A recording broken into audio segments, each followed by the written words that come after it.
no one's probably watching anyways right now, so we can still say whatever we want. But we are live, I believe. Yeah, we are live on YouTube. You see? Yup. Go dogs. Go Bucks. Just go Cougs. Just gonna send it to a few people. Then we can start just going through and answering those points. Elijah Surratt. You are buns.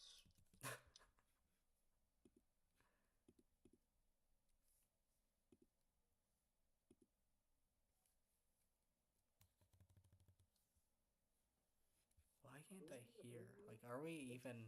Oh, I muted the tab.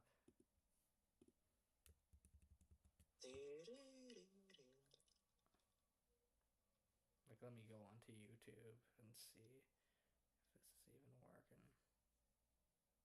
Go dogs. Everyone's gonna Oh think my. you're a Georgia fan when I watch this. I mean, I may as well be. Oh, we are actually live. Okay, yeah, it's working. Yeah, let's We are go. live. We are live. We have multiple people watching now. 3 people watching. Wow. There we go. Hello, everyone in the chat. Um,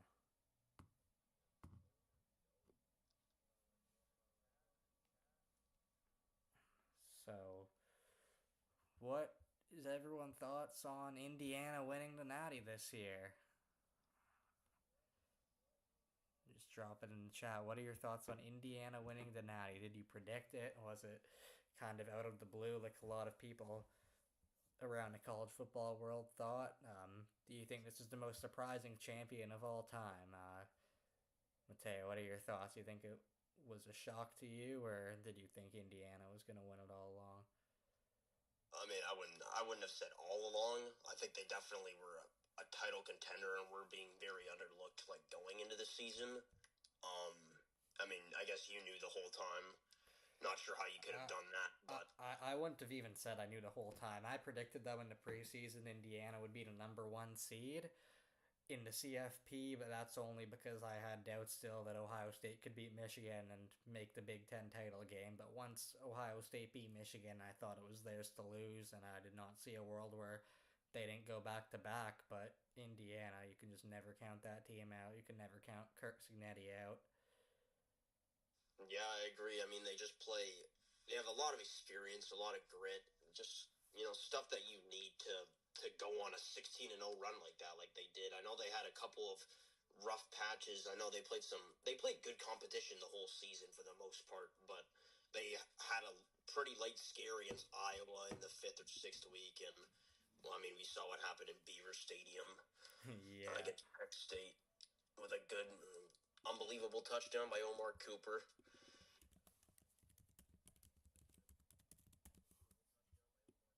Offensive line was phenomenal the whole season. Um, and Signetti's already started to reload on that portion of the offense. So Who do you think is who do you think is responsible most for the Indiana title run? I feel like as great as Kurt Cignetti was, he could not have done this without Fernando Mendoza and all the talent around him. So, with all the guys they've brought in the portal, do you think they'll be able to recreate this team and go back to back pretty easily? Or do you think Mendoza and a bunch of the guys that they're losing will hold them back next year? I think, well, just like Ohio State going into this year, I think they'll definitely be a contender. I'd say they're definitely a playoff lock. I just don't know. I feel like at this point in time in the college football landscape, it's hard to, especially with NIL and the transfer portal. The playing field's never been more balanced. You can't. It, I feel like anybody can throw a bag at literally any player. So and if you have good coaching on top of that, it makes the whole operation run more smoothly. I'd say I don't think they'll repeat. I'd say they probably like win a playoff game and then lose in quarterfinal of the college football playoff, but Yeah, they're definitely. I could totally see them that happening. I think they have a pretty tough schedule next year. Let me just take a look at Indiana's schedule. They have Ohio State. They play at home, and then they actually it's not that tough. They have USC at Michigan, but overall, I could see them going back to the playoffs as a top seed. So the fact that Indiana's been able to establish themselves as a contender in this NIL and transfer portal era, what do you think that means for the rest of the Big Ten? Like Ohio State and Penn State and Michigan, Oregon, they now have to deal with another contender. Is there anything these teams can learn from Indiana? Um, I think one thing, and I think we've talked about this quite a lot, but even if you, I feel like you really, when it comes to scouting talent, you really have to, dive deep and not just look at how many stars are next to the player's name. Because these guys didn't have a single 5-star and they were undefeated national champions, which is pretty much unheard of.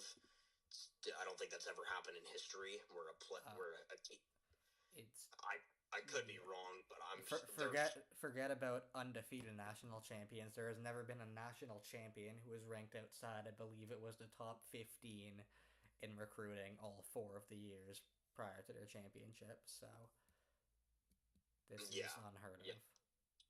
yeah. This has never been done before. I think it's just an incredible story, and yeah, I mean, like we were saying before, the playing field's just so balanced to the point where these stars just don't matter, and you have to really take that extra step to find and discover a player's talent um, because it's just the landscape of the sport is just constantly evolving, and if you don't adapt, you're gonna be left behind, and your program's gonna regress. Like look at Clemson, look at Florida State, look at um who else is a good example of this? Could you help me out here? Like I guess like Wisconsin almost, Michigan State. Yeah, yeah, that's a good example. I almost want to say Alabama. Like I don't Honestly, think yeah. Alabama hasn't been that they haven't made insane portal moves. Like I feel like it's almost like they've lost more guys than they've acquired when it's come to the portal in terms of Exactly. I feel like it's just harder for teams like Alabama, even Ohio State, to just hoard a lot of talent because back in like even just 5 years ago, we would say all the backups on these CFP teams like Ohio State, like Oklahoma, Georgia, Alabama, Michigan, even would say that their backups could be NFL players. You don't see that with Indiana. You don't see that with a lot of these teams nowadays because if you're sitting behind a bunch of talent, you're likely not going to be staying around much longer. You're going to be hitting the portal after that's this one season, then you probably won't be stacked with that much talent beyond the starters, as everyone who could play elsewhere will play elsewhere. They'll take that chance. yeah, I do agree. I think um like redshirting as a freshman is going to become way less common because I feel like coaching staffs of these teams are just going to have way less patience to develop and are just going to want to win now like all the time. Yeah, I can completely agree with that. And just like following up with that, I think like do we think that there will be another Indiana type run in the next few years? I think, of course, it's so hard to replicate what Signetti did, but so many different teams now are going to be just wondering if Signetti could do this at the losingest program of all time. Why can't Michigan have an undefeated national championship season every year? Why can't like Penn State? Why can't even like Wisconsin? Because they have much more resources than Indiana, and Indiana was able to do it. So I think it'll just change how it'll definitely shorten the leash that a lot of coaches have. But who do you Yeah, I feel think? like that Well, there's not as much of an excuse anymore as prior. yeah, Like you can't like now you could say like based on like whoever had the most money before and like the most historic kind of heritage in terms of the way they develop players had like such a big impact, and as well as like I mean obviously there's certain things that'll never change, like the facilities and like the history of the program that can never change, but this the NIL effect is just it's completely transcended the sport because now players are just literally getting up and going at will. And you see it all the time. I mean, like look at even if we just take a look at like what certain teams have done this year, like look at all these North Texas players going to follow Eric Morris to Oklahoma State. You could see like a bunch of these Ole Miss players following Lane Kiffin to LSU. Like there's so many examples of it. yeah, there really are, and I feel like you look around college football, you look at the portal. Who do you think is the most improved team this year in the transfer portal? I personally would say it's either LSU or Texas. Um, but actually, Oklahoma State there is a good case for. There are so many just teams in the portal that have gotten much better after having a disappointing year. And then there's teams like Oregon, we'll talk about, who were somehow able to retain all their players despite most of them being draft eligible, which you never used to see in college football. But we saw it with Penn State last year, and we know how that worked out. I think that I'd say the team that for me at least that'll be the will have like the most big jump would probably be like you said Oklahoma State. I just think like I really like what Eric Morris is doing over there. Um, I mean they've always had like solid recruiting classes, not fantastic, but good enough to win a couple of games. Obviously, like they haven't. Uh, like Mike Gundy could never really adapt to NIL in the transfer Oh, portal. that's that. That's a great example of what we're I saying. think I think that Eric Morris can, as you can see, like he already has brought over Maker, Caleb Hawkins, Wyatt Young, just saw very good players, and he's continuing to do that. So I think like we saw last year, like we saw Indiana kind of come out of nowhere and make the playoffs, and obviously they kind of got dominated by Notre Dame in the first round, but now we saw this year like they were undefeated national champions. Like a program Yeah. can definitely turn around quick. I feel like if there's any team that could kind of have that same turnaround, I think Oklahoma State could be that. I know they don't have kind of the they don't really have the Holy. personnel on. Sorry, we just have like 30 people watching. They just they don't. Oh, that's crazy. But Spawned in the chat. they You, don't. you think the American is on par with the Big 12? No, I never said that. I think the American is. I remember they used to brand themselves as the Power Six, like the sixth best conference in college football, and I do think they are still like that in between the now the Power Four and the Group of Five, but I still don't think like you look at the depth in the American. There's some really bad teams like Charlotte, UAB, and like those teams wouldn't even come close to beating like an Arkansas or a Purdue. So there's just such a big talent disparity in that conference. But at the top, I do think those teams could compete anywhere. Like USF could compete in the SEC. They could compete in the Big Ten. Maybe not win, but go like 7-5, 8-4. Yeah, I mean, I think they still have a long way to go, but they'll definitely be able to compete soon enough. Just with the way the sport's been transcending as of late, it's I mean, who knows what can happen? I'm Mm, really excited to see what's next. I'm sure a lot of people are as well. yeah, for sure. I don't think South Carolina fans like yourself are very happy because Kent State is going to show that the MAC is ready to dominate in their first game next year. Anyways, let's move on to let's talk about the coaching carousel a little bit. Um, so What the do you think? What do you think, Jay, is the most has kind of been the biggest move thus far? I mean, I know I, we've I'd seen say so many like coaches. We've seen so many coaches move on.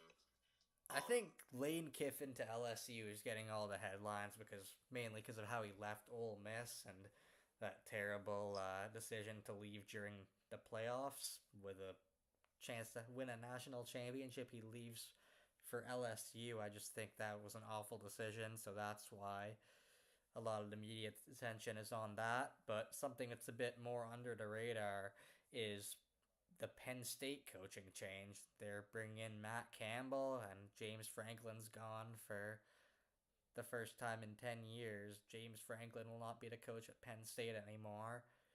And I think with Penn State's schedule next year, combined with the talent brought in with like Rocco Becht and a lot of the star players from Iowa State, I really think Penn State has a chance to make the CFP under their new coach. And then the other side to that is James Franklin.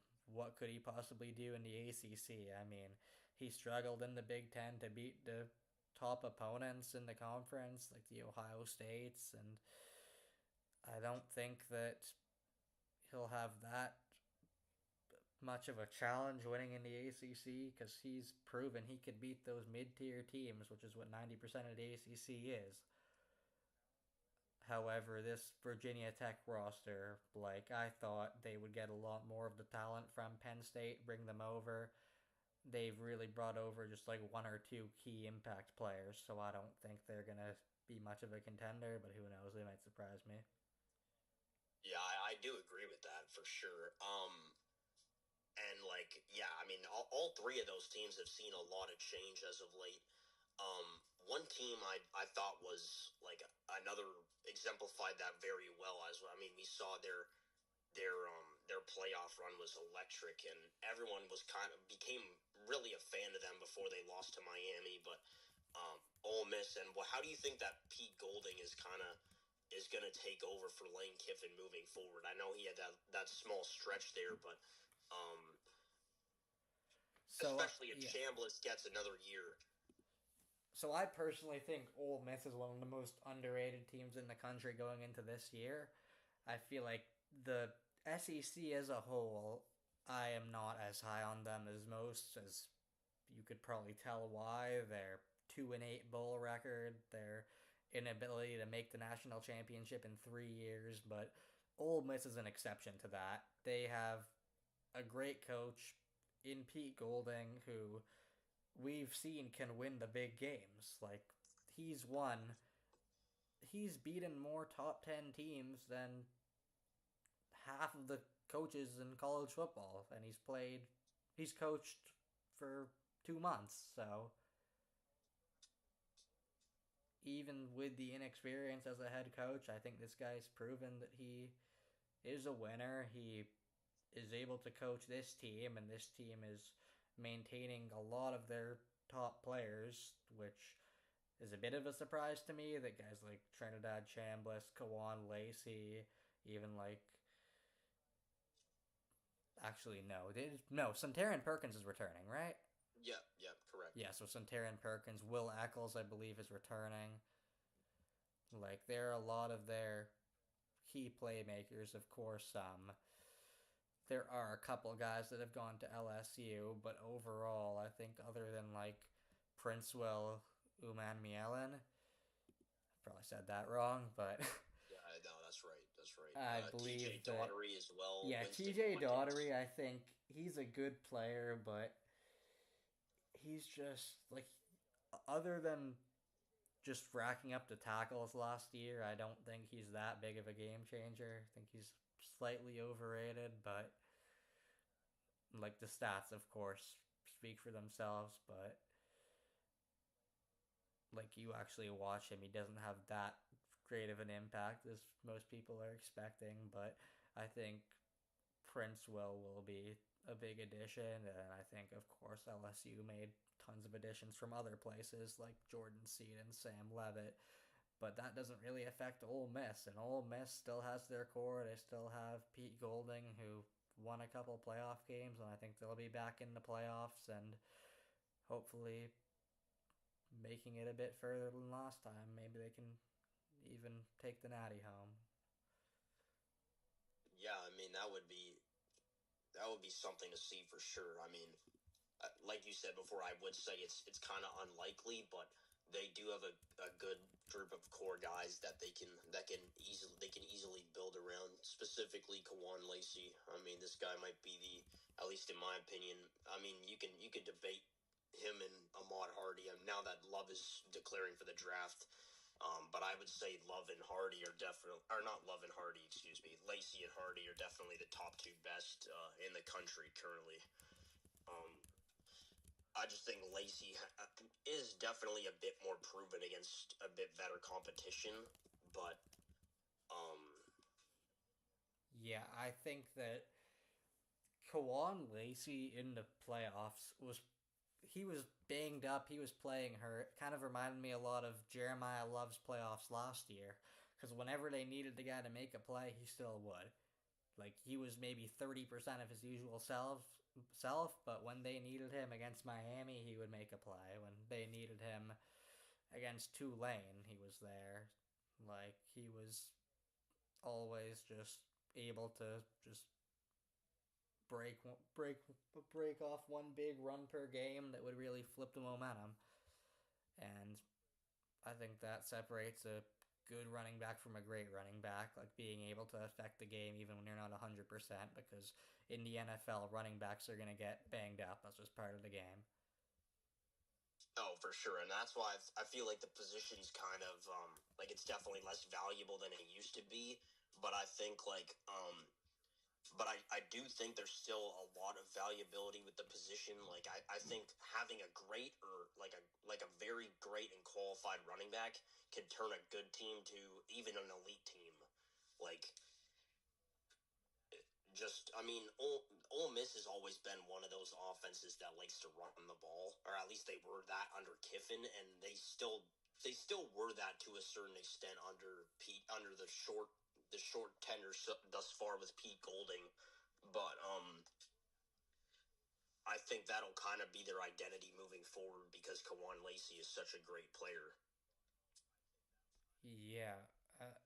Kawan Lacey and Hardy are better than Love, I'd say. Why would you say that? Like, I'm sorry, but Kawan Lacey, I can kind of see the argument for. Like, Kawan Lacey at his best might be the best running back in college football, including Love. I don't even think that's that crazy to say. Yeah, I wouldn't put that past me to be honest. Like this guy against in all three of his playoff games, he had over or very close to 100 yards and at least a touchdown.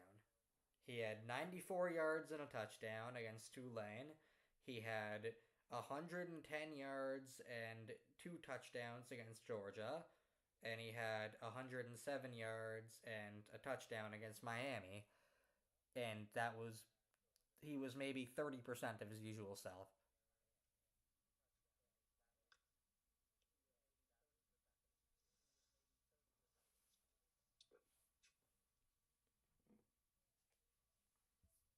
Yeah, for sure.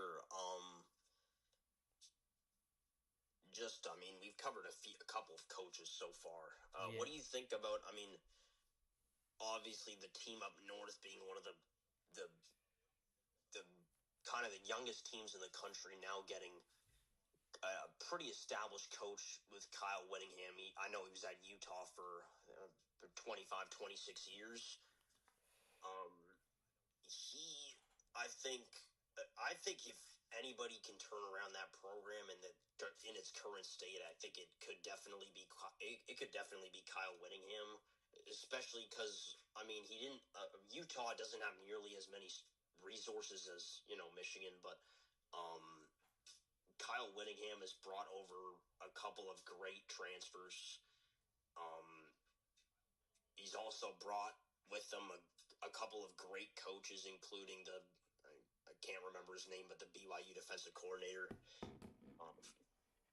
He's very good, and I think they could have a sneaky good turnaround this year. Yeah, I could see that as well.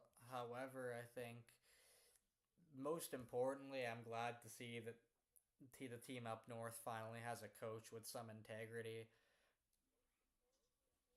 that he's going to be able to turn that culture around, I hope, because it's just better for football when Ohio State and Michigan are both just good and just have a respectable rivalry with none of the shenanigans that have gone on the last few years. So I'm glad that Gooner's no longer the coach at Michigan and they can move on with a very respectable individual who's proven in the Big 12 he can win games and he can develop players and isn't just a Gooner like Sharon Moore.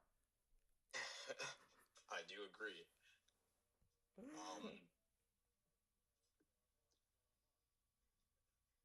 What I will say though is they're definitely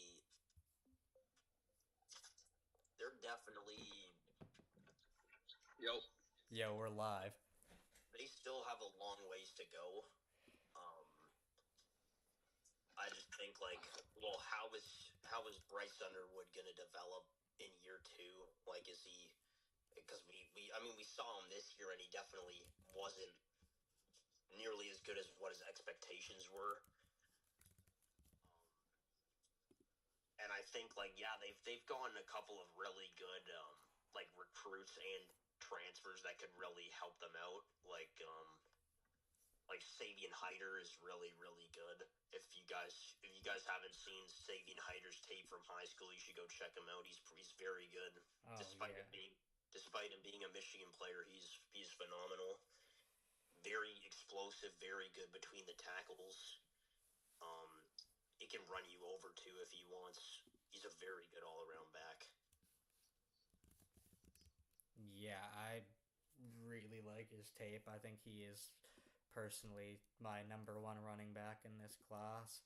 And Michigan's recruiting class as a whole, like, they've got some guys who I think will be able to contribute day one. So, this is a team that obviously were not at their best the past 2 years, but I think they'll be able to get back to double digit wins, and who knows, maybe they'll be able to get one in Columbus. Said no one ever.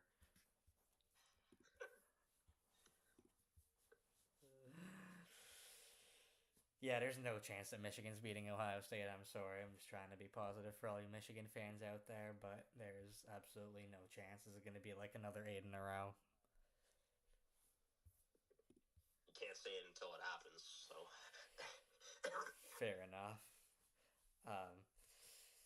Moving on. Do you think this year is natty or bust for Dan Lanning? I'll let Cole take that one. Wow, so my bad for coming in late here. But yeah, I think this year for Dan Lanning, that's a tough question. I think it kind of has to be at this point, with obviously Indiana being the powerhouse that they were this year.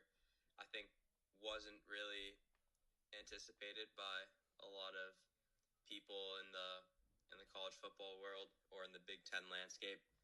So I think he kind of has that excuse for this year. But after all, he did lose 2 times to Indiana. So that's not really a good excuse, but I can kind of give him leeway there. But I think now that, he's gone up against Cincinnati a few times in big-time matchups, and he has, he's beat Ryan Day before, I really don't think there's any reason why it shouldn't be Oregon's year. I mean, I expect DeCorian Moore to continue to take strides in year 2. And obviously they have arguably the best corner in the nation heading into next year with Finney Jr. So it's a team that sure they're going to be losing a lot of key defensive guys to the draft this year, such as Thieneman and Uangalele. Uangalele is Is he returning. He's coming back, and so is Yeah. Amari Washington. And I like, missed that. So is Tua UT. yeah. Okay, so So is they got Koi Parrish in the portal as well. So yeah, they can't even really use that as too big of an excuse. So now that you guys mentioned that those guys are returning, I've haven't been the best with keeping up to date with the guys returning, but yeah, now that you mentioned that, I think that changes my question from kind of being hesitant to absolutely. I think Dan Lanning needs to get the job done in Eugene next year. But what do you guys think? I think to piggyback on that, like this team is bringing back everybody. Like I mean, from what we saw, we knew that it was definitely Dante Moore's probably best decision to return to Oregon.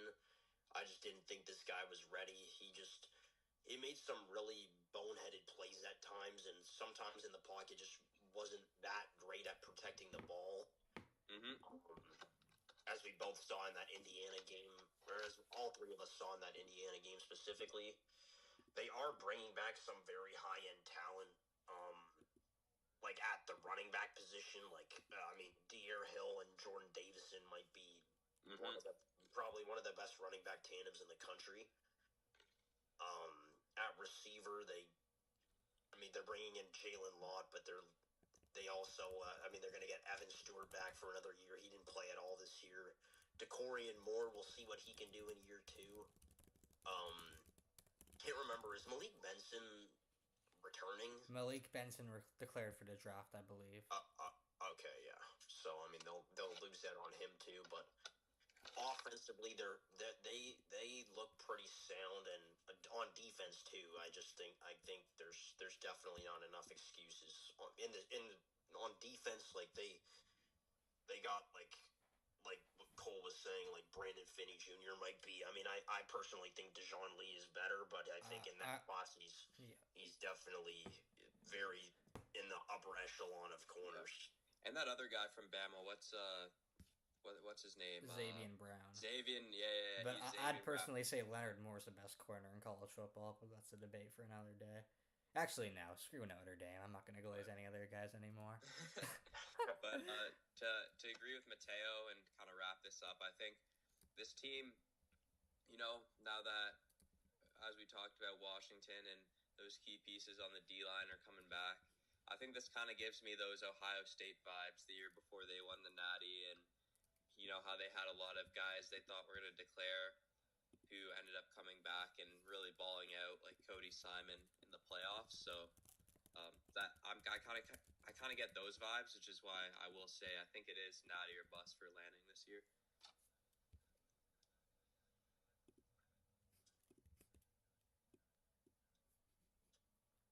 Yeah, I'd have to agree with that. I think Oregon's been so close the past 2 years. You could make an argument that the last 2 years, Oregon has been the best regular season team in all of college football. Like, they only have one loss in the regular season in the past 2 years, and it was to Indiana. That being said, in big games, Oregon, like, the memes will just never end until they win a natty. This team, they get to the point every year where we're always like, wow, is Oregon for real? Are they going to finally do it? Is this their year? There's no way they're going to lose to the same team twice, right? And then first quarter's over and it's already like a bloodbath. Like both this year against Indiana, last year against Ohio State. You even go back like a couple years when they played Washington for the second time. Everyone thought that was going to be an easy Oregon win. They'd be in the Final Four, and it was anything but. So, it's true. Just Dan Lanning cannot get over the hump, and even though he's had excuses the last few years, like this guy was hurt, didn't have as much talent, or the biggest one I've seen, their team was too young. Well, that's not an excuse anymore. All these guys are in their last year of eligibility. They will be one of the most experienced teams in college football. I think there's no excuse for them to not win the Natty next year. Oh, I 100% agree with that. Like even the guys that still have that are young and have a lot of eligibility left. Um, like look at all these guys they're bringing in like to start like in their recruiting class specifically. Like Emmanuel Iancho is one of the best offensive tackles in the nation. At least in my opinion. I think Jay might disagree, but Jet Washington is one of the best safeties in the nation. I agree. That you do agree with. Yeah. Like they got, and even the guys that are still on the team, like Dorian Brew, who else we got here? Trey McNutt, Naeem Oford, linebackers. I mean, they're bringing Naeem Oford is staying. Yeah. Oh, really? Yeah. At least that's what I've heard. Yeah. Okay. Why do I think he was transferring? No, he is staying. You're right. Yeah. I don't know why. I thought he was. I heard a rumor that he is transferring to Colorado. I guess it was clearly fake. And yeah, I guess to wrap that part up, it's kind of like sure they've lost to the Natty winners in the playoffs the last 2 years, but I guess to be the champion, you know, you got to beat the best. So Oregon's got to find a way to get that win next year. The chat is hilarious. Not getting blown out would be a step in the right direction here. Yeah, for sure. And then Decorian Moore needs to be better. Like, just chill. He's a true freshman this year. I think he will. Just give him time. He will be better this year. Yeah, he was disappointing at times, but you gotta remember, not every true freshman's gonna step in and be Jeremiah Smith or Malachi Toney. Yep. Exactly. And yeah. So what's up next on the list?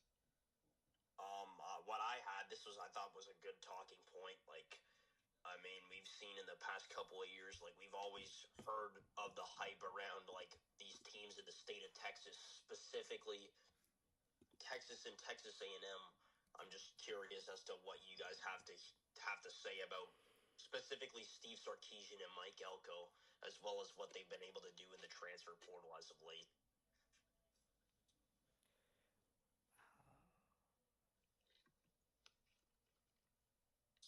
Jay, you wanna start with that? I feel like this is just like with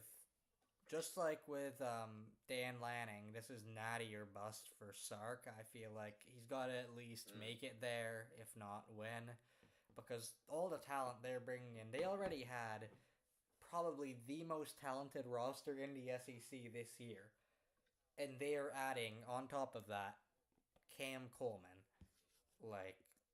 Yeah, and Hollywood Smothers. Yes, Hollywood Smothers. Like, this is an elite team just talent-wise. They're bringing back Trevor Gooseby. So, yeah, Rasheem Biles. I completely forgot about it, actually. Arch Manning's going to be better. We saw that in the second half of the year. I think this team overall, like, they are, on paper at least, the number one team in the country. Now, I'm not going to rank them number one because of one reason, and that's Sark. Like, this guy's had talented rosters the last few years. He just cannot get over the hump. He cannot beat Georgia when it matters. He cannot win the big game. And, like, as you saw this year, yes, he was able to beat A&M, but that was after their team was eliminated from playoff contention. Like, there was no point with 3 losses that Texas would have a chance. So, really, their last chance of making the playoffs was that awful showing against Georgia. And just, there's no reason that this a roster that talented should be losing to Florida. Like that Oh is yeah, and just losing by like three or winning by 3 points against some of the worst Kentucky and Mississippi State teams in recent memory, and like Yeah. yeah.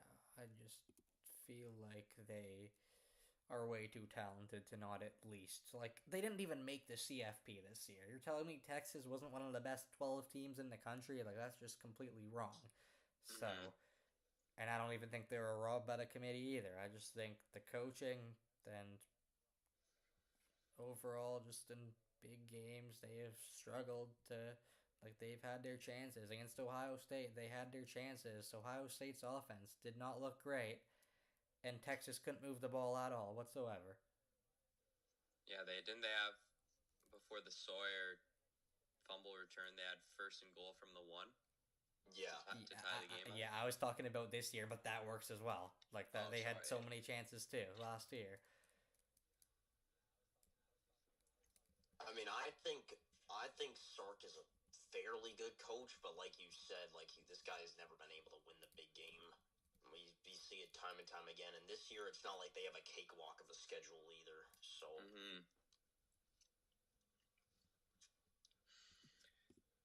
I think if we wanted to move the conversation to A&M, to answer Yeah, your question, Mateo, I mean, after the regular season they had, obviously had a tough first round matchup against Miami. Um, it's kind of, I think you expect them. Sure, they're losing Conception and some other guys to the draft, but I mean, you replace Conception with. I'm really excited for this guy being a potential wide receiver 1 now, but Isaiah Horton, yeah, heading to A&M. So that's one transfer I think is maybe with the season Horton had at Bama, playing behind Bernard and Ryan Williams for the most part, is a transfer that I think was sneaky good for. Well, maybe not sneaky, but really good for A&M. But I think for Mike Elko, I think much of the same would be expected. Kind of continue your dominance to the regular season. Maybe, you know, like and then sorry, as I was saying, like once playoff time comes, I think the expectation would probably to win a game. Like it's not natty or bust like it is for Sark, like Jay was saying. But that's kind of my take on A&M for right now. yeah. I completely agree with that. I think that just looking at A&M's roster, there's one guy in particular that's just got to step up and be better in big games this year. Mm. who are you thinking of? I feel like we all know who this is. Yeah. Oh yeah, yeah. Marcel Reed. Yep. That's what I was thinking of. Yeah,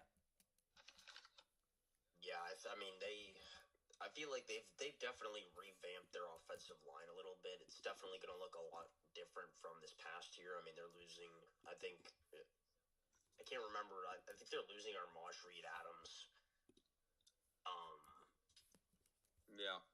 yeah, and I mean Trey Zune.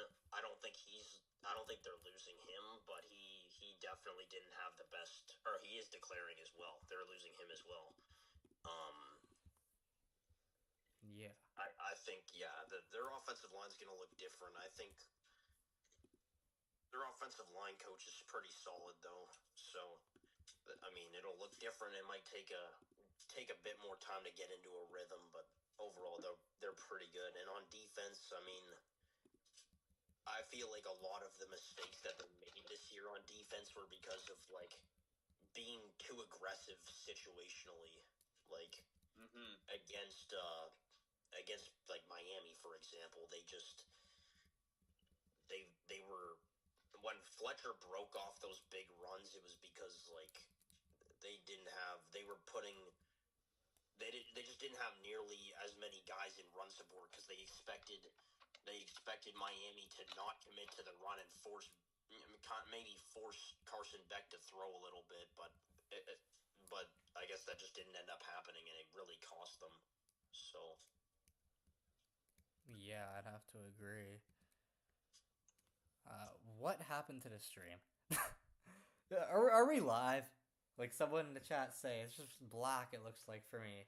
Someone in the chat say, just put a 1 in the chat if you can hear me.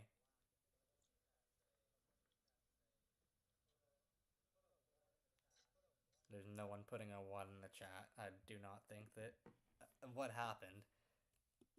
Oh, no, we just Oh, okay, yeah. Never mind, we're good. It just looks like a black screen. Maybe it's just me. Like, can you see?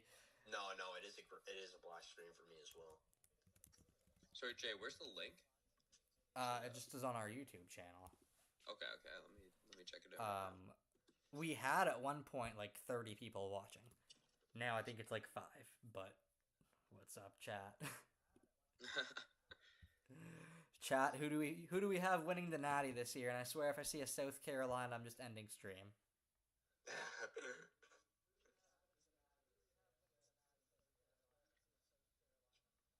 On a serious note, though, I think South Carolina will be better. Yeah, they're not gonna go. I don't think they're gonna win a Natty. I don't think they're gonna go 4-8. I think they might go 5-7. I think I can see them making a bowl game.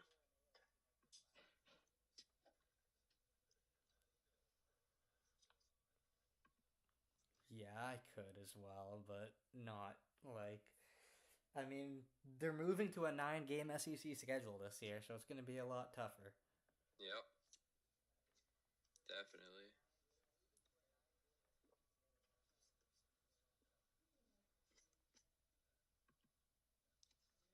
So, what else were we got on the schedule here? Moving on.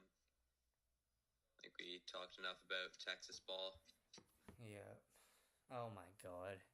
10-2 ceiling. Yeah, that's not happening. I'm sorry. There's just no way. Moving on to... We've talked about all that. Let's talk about the draft.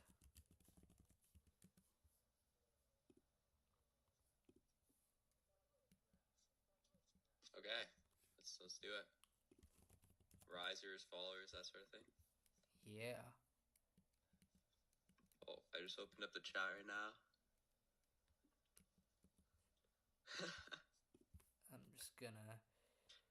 Jay, how late was I? Not late. Not too late? Okay. No, you're good. So moving on to the draft. Who do you think... Just starting with this, who do you think is the number 1 pick in this draft? And we can move on to sleepers. I mean, in my opinion, solely based on... I think the number 1 pick will be Mendoza. Okay, end of discussion. Okay, Mendoza's the best. All right, let's move on. All right. But on a serious note, I think there's 2 players that I think are better than him, but they obviously won't be taking number 1 just because of positional value, but I do think Ruben Bain and Caleb Downs are a bit better than Fernando Mendoza. These guys right here. Yep. I could see the argument for them.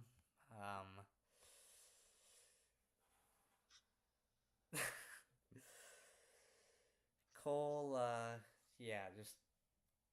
I know that's you in the chat right there. That profile picture's not fooling me. Why is just J Guy Glaze Mendoza? Maybe because he's the greatest quarterback college football has seen since Joe Burrow. Okay, maybe Trevor Lawrence. But, like... I think Ohio State's got a guy who's on the Joe Burrow trajectory right now. Yeah, I could see that. Out of these 3 guys on this board right now, who do you think is the best? On the screen.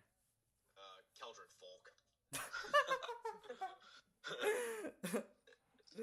I think it's pretty clearly Ruben Bain, but I know you're going to disagree.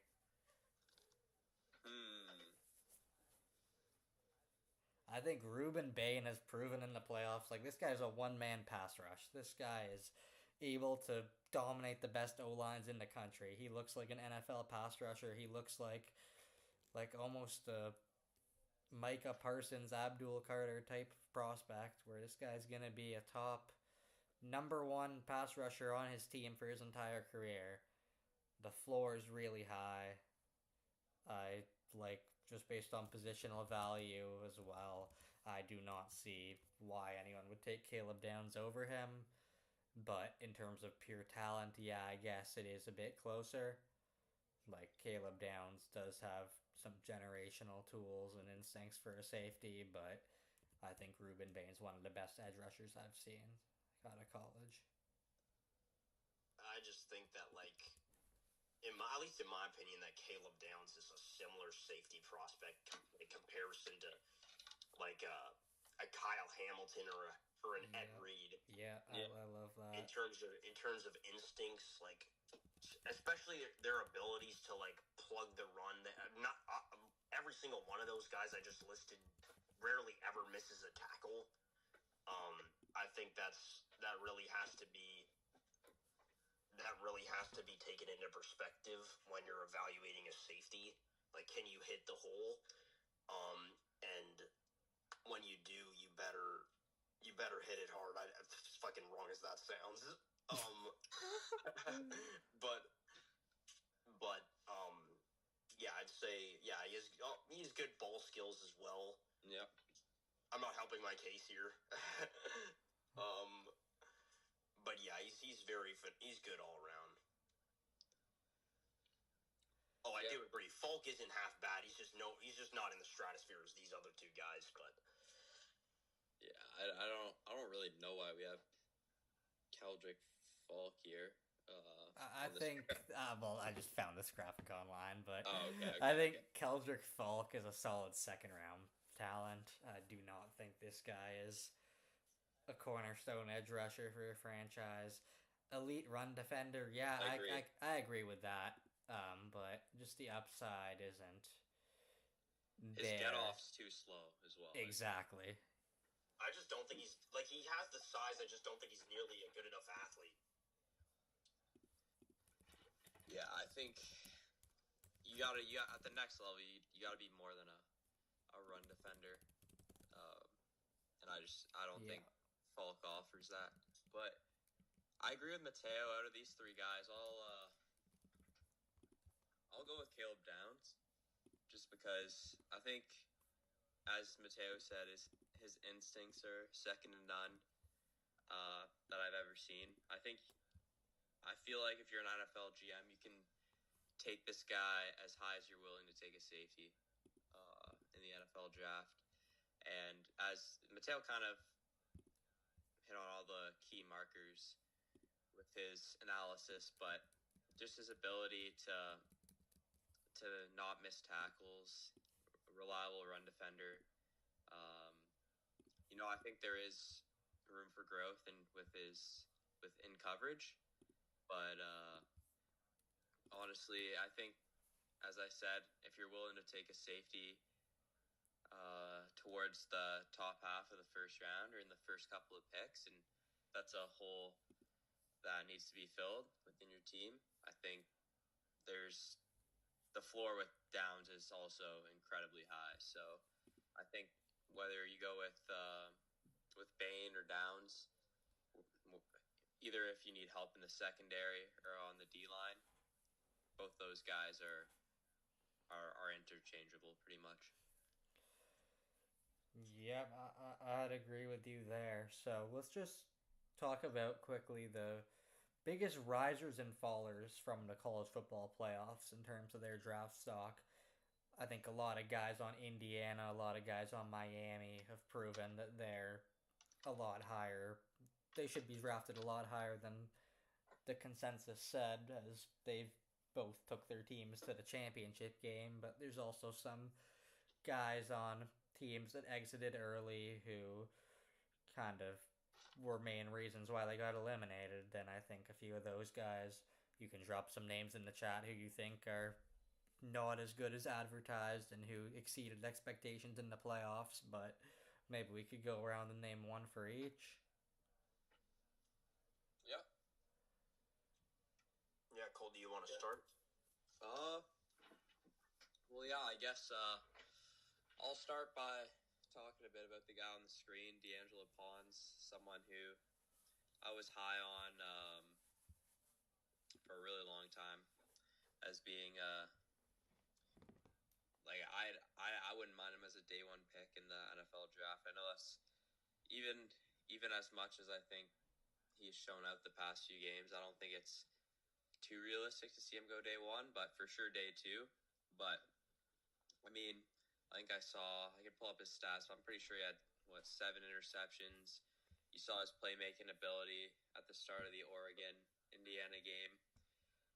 His ability to jump routes and how good he is in coverage, especially in man. And I think this is a guy that if he wasn't 5'9" or undersized, I would say maybe this is a bit of a hot take. I'd take him over Delane and McCoy as the top corner. But obviously, you need length at the corner position, and having a smaller frame is going to make it a lot harder for Pons at the next level. But yeah, he's kind of just been my guy even since last year. He opened my eyes even when Indiana lost to Ohio State. I watched that game back at the Shoe last year, and he did a pretty good job on Smith. I think Smith might have had one big play on him, but I was like, dang, this guy's hanging with Jeremiah pretty well. Got to keep an eye on him. And ever since that game, I think he's just continued to get better. So I think Pons is one of my biggest draft risers, especially his performance in the playoffs. Yeah. And chat, they were actually Smith and Pons were high school teammates, so correct. I find it funny that in the chat we have Faller Trey Zune, and we have him on our list of fallers he's actually first on our list of fallers to discuss. Shout out Abby. This guy absolutely got cooked by the Miami D-line, which you can say that about a lot of guys this year, but what makes it even worse in Trey Zune's case is he came out and said beforehand that he's not scared of Ruben Bain before getting absolutely cooked. So I feel like that just shows you that this guy is, I love to see the confidence, but he is not ready to handle those elite pass rushers. And even then, like as Mateo hinted at earlier when we were talking about this game, he also struggled against like guys like Marquise Lightfoot on their D-line, who are not like he's decent, but he's not a elite pass rusher. So the fact that these guys were able to have their way with him just shows that Trey Zune, great player, had an amazing season. He needs a little bit more polish and a little bit more strength before he's ready to take on the Ruben Bains and the elite pass rushers of the NFL. I think he's a second rounder, maybe third, but definitely would have had him as a late first before the playoffs. Oh, for sure. Yeah, I think he was definitely like just based on the tools he had. He could have definitely gone very high in the draft. Like like you were saying, like I'd say probably maybe like a late day one pick, possibly. I mean, I always thought he was probably like a mid day two pick, but I could see that upside for sure, and he definitely did have it. But that Miami game really dropped his stock, and that's why we have him as a faller. Yeah, and Mateo, you want to shout out either a riser or a faller from this last few weeks? I wish, yes, actually. For risers, I wish I could. I mean, I did rise pretty much every skill position player on the Ole Miss offense, but I think there's one guy I really wanted to touch on a lot more than others. Obviously, we saw like how good Trey Wallace was against Georgia, and how good Daquan Wright was against Miami. But start to finish in the playoffs, Dejon's dribbling was phenomenal. This guy was making every contested catch. Um, he proved to show, like, demonstrate really good release off the line of scrimmage and beat defenders over the top. Um, he was consistently getting open, much more so than like previously this season. Was very good after the catch too, and I think that was what was highlighted more than ever in that playoff run. I always kind of had him as like I'd say definitely a day 3 pick. I had him early day 3 for majority of the season, and then came to a point where he kind of dropped a little bit, but then he raised his stock a lot more in the playoffs. Yeah, absolutely. I'm the last one who hasn't given a riser yet. Let me think. I feel like one guy who really proved themselves as a possibly a day 2 pick is Pat Coogan on Indiana. I think this guy in the playoffs, like Pat Coogan against Alabama especially, he completely stopped that Bama D line from doing anything. And say what you want about them, but that Bama D line was really finally showing that they were able to rush the passer. They were able to really have their way in a few games before that, especially in their first round game against Oklahoma. And all that just ended when they ran into Pat Coogan and that Indiana O line. Pat Coogan even won MVP of that game against Alabama. Like, I don't know if I've ever seen an O lineman win MVP of a game. But overall, this guy's just been the leader of this team. And if you even ask, like, Fernando Mendoza, who is the leader of the Indiana Hoosiers, I bet you he would say Pat Coogan. He said it in an interview early on in the season, I believe, when someone said that how do you lead this team? And he said, I'm not the leader, it's Pat Coogan. So that just shows you how much of an influence this guy has. And he didn't give up a single sack the entire year. He elevated his game in the bigger moments. So I do not see a way that he is not at very, very least a second rounder or a day 2 pick. But I would personally take him in the second.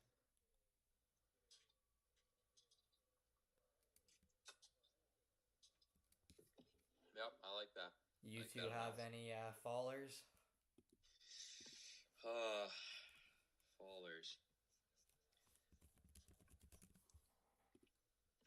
I'm not really much of someone to. I don't like harping on players, but Mateo, you got one for now? What? Yeah. I mean, I thought that. I thought that I felt like the expectations for Isaiah World this year for Oregon were sky high, and in my opinion, I just didn't like what I saw. I felt like he was very undisciplined. He got many costly penalties um, like even in the games they won, they had like he made it. He put so much more pressure on the offense because of stupid penalties. Oh, yeah. And I thought like it was kind of not so much to the extent of like a Caden Proctor, but I feel like it's very easy to leverage his size and use it against him. Like, absolutely. I feel like if he can work on that a bit, he could be a very good player. But I was a bit disappointed with him this year. Duck Zone 503, if you're watching, if you're out there somewhere, just take a look at the screen right now. This is how I feel about Isaiah World. Oh my god. But like, yeah, in all honesty, those type of guys, Isaiah World, you can say Caden Proctor, they're mocked this high not because of the talent they have, not because of their production, but it's because of their size. And the problem with both of them, as you said, is they are just not. They don't have great balance. They're pretty easy to just move around at will, which for a guy that size is not expected. But if you like consider the main reason they're being drafted, or like Isaiah World specifically, if Isaiah World's not 6'8", 318, he's not getting drafted. But Yep. when you watch him play, a lot of times it doesn't look like he's 6'8", 318. So, especially against that better competition, that was an issue. Yeah. I guess to answer that question, I agree with the Isaiah World analysis. This guy, I guess I was really hoping that this guy, and I think he has the talent to have worked his way into being a potential day one or early day two pick. But for me, I'm actually gonna say this might be a surprising one, but Eric Rivers out of Georgia Tech. I know. What? Obviously, I think it was what? I was expecting a lot more out of him. I thought he was gonna be like a solid 1,000. Maybe my expectations were too high. Maybe I needed temper. I still think he's gonna be a good player at the next level. Like maybe I just thought I thought he'd have his draft stock higher to the point where he'd be an automatic day two pick, but it's not looking that way. And when I watched him, I don't know. I think there's a problem with he didn't really get as many targets as I was expecting, but this is a guy who really was so explosive coming out of Florida International, and a guy who was really had reliable hands. I saw him make a few bad drops this year. His yard after the catch ability was really good. I didn't see that same explosiveness. Like he had that one play in the bowl game near the end of the game where I was like, this was the Eric Rivers I was waiting for all year. The guy to come in clutch, the guy to make that big explosive play, win that 50-50 ball. And I just didn't see it enough from him this year. So as good as I think the guy will be and has the potential to be, I was just expecting more from him this season. Yeah, I'd agree with all that, but then again, the question, I don't know if you heard it, but it was a player who was disappointing in the postseason, and I thought Eric Rivers was one of the biggest surprises in the postseason in a good way. Like, he made some huge catches in that game against BYU. He had over 100 yards on just 4 catches. Oh, in the postseason, yeah. Okay. Maybe that's where I messed up. Yeah, that's why I was so confused. Yeah. Okay, no, that makes sense. If you're talking whole season, I completely agree with that. So yeah, I think I got carried away with Isaiah World because he obviously wasn't very impressive the entire season. So I think that's why I said Eric Rivers. But once again, to make it clear, I'm very high on Eric Rivers.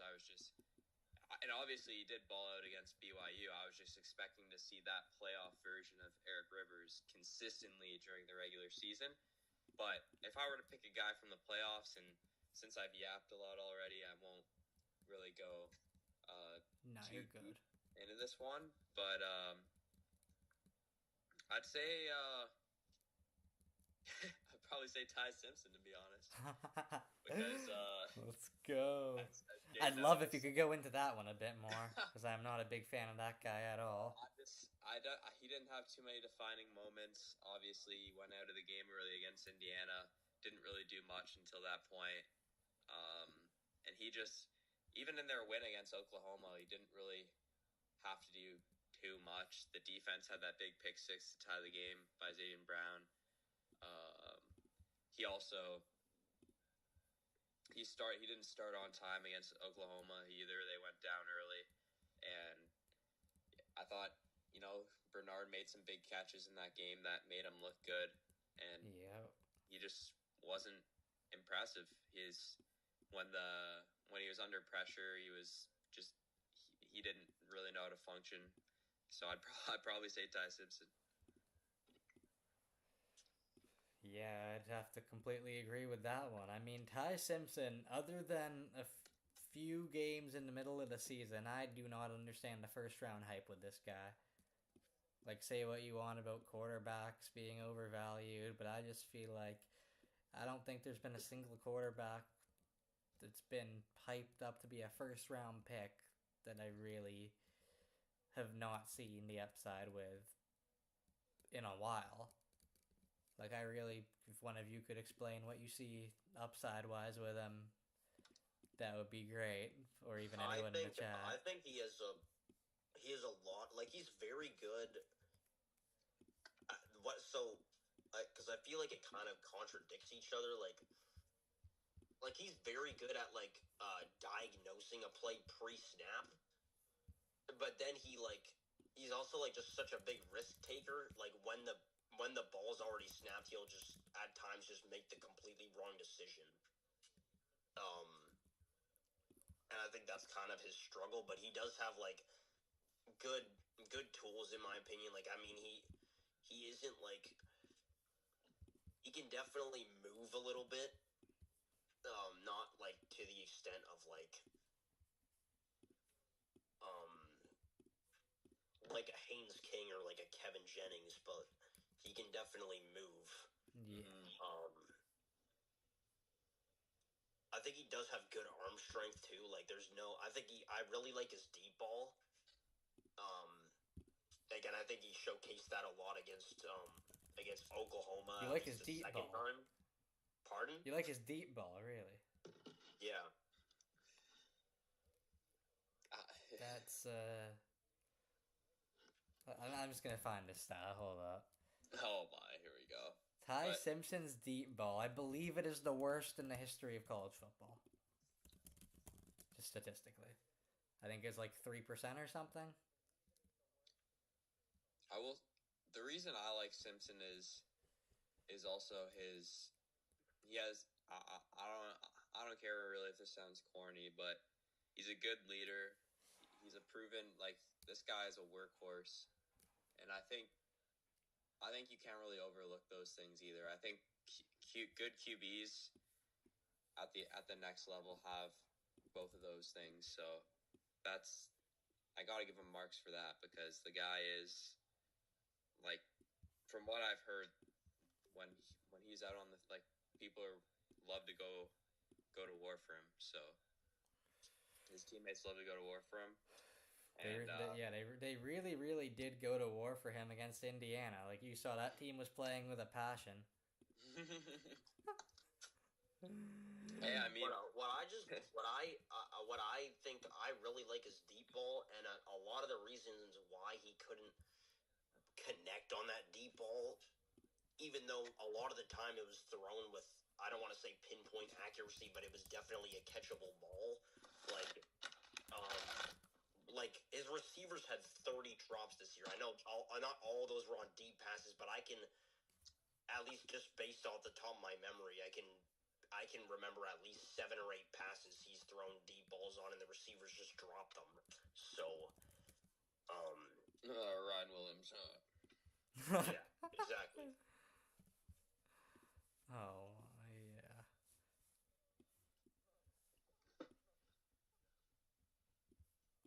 We have a little bit of a Ty Simpson slideshow right now up on the board.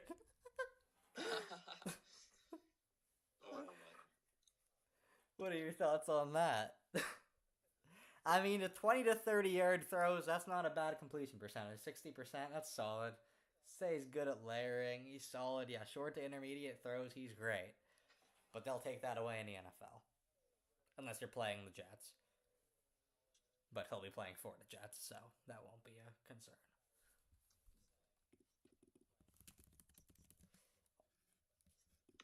Yeah. Before we wrap up, I'm curious as to hear if we could each of us just give 2 players of who we think could be hidden gems and are really under the radar in the draft. Yeah. Okay. I like that. Let me go to my list here. Jay, you want to start off with that one? Let me just throw up a graphic. Actually, no, I'll do it as we go. Yeah, I could start off with one. Let me see. Who do I think is a hidden gem in this draft class? What do we define as hidden gem? I don't know, just a guy that nobody's really talking about. Okay, yeah. Just to cut it short. I'd say, like, I don't know how much of a hidden gem this really is, but there's just one receiver who has been absolutely balling out as of late. I've seen him in just like the recent bowl games, the just the Senior Bowl practices. I know it's not actually called the Senior Bowl. What's it called now? Um, I thought it still had that same name. I thought it did too. Oh, it might be the Senior Bowl still, yeah. Yeah, this guy's been balling out in their practices, and he was someone who I already had as let's say, a second or third round talent, despite not me seeing him in any mocks really ever. Which mostly I think is because he went to a smaller school, but Skylar Bell from UConn is a guy who I have not seen mocked any higher than maybe like the fourth round, who I believe could easily be a, say, second round talent. He's was a Bolitnikov finalist this year, alongside Makai Lemon and Jeremiah Smith, who are both going to be some of the top receivers drafted off the board in their respective draft classes. And I think just when you look at Skylar Bell, like, this guy has NFL traits. Like, he is able to create separation. He's able to make guys miss after the catch. Like, you look at his speed, he's not the fastest guy. He runs a 4.43, which is not bad, but his game speed is, I feel like, a lot better than that 40 time indicates. Sometimes you see it's the other way, but I feel like he is faster actually in game.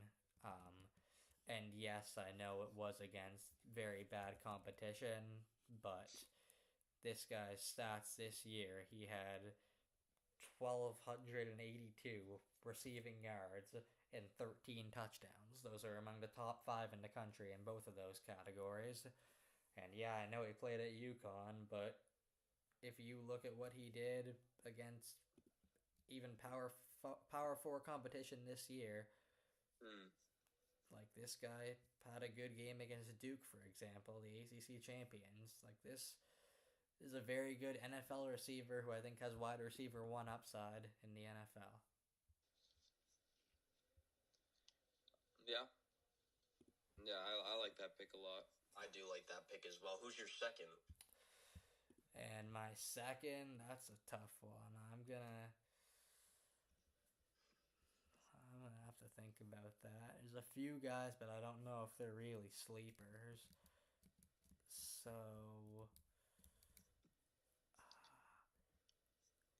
I'm gonna have to go with Diego Pavia.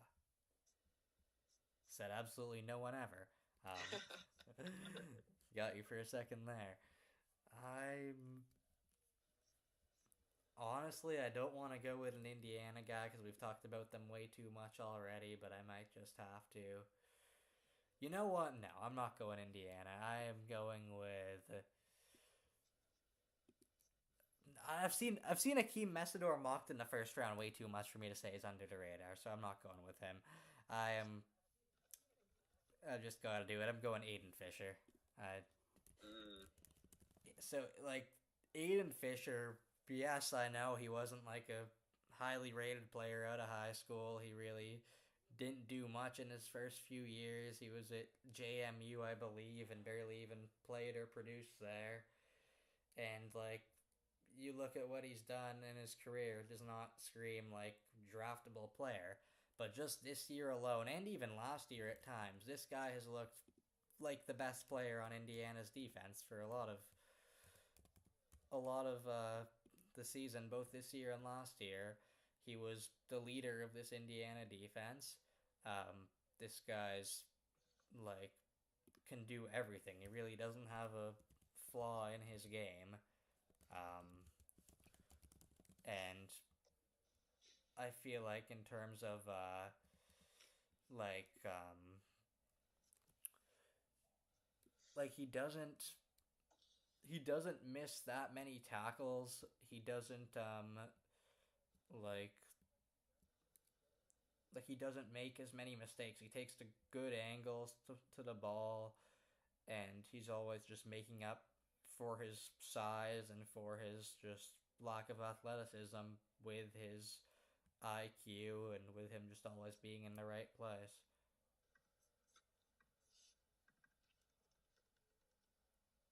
Yeah, I think that's another great pick. Yeah, he was the leader of their defense this entire season. He kept everyone in check whenever somebody made a bad play, and um, he himself has also expressed a lot of talent in many different regards. Specifically in his ability to wrap up, he doesn't always, like you see with a lot of linebackers these days. Like they'll just go for the hard hit, but he actually wraps up the tackle almost every time. Exactly. Yeah. Yeah. Yep. I like those picks a lot, Jay.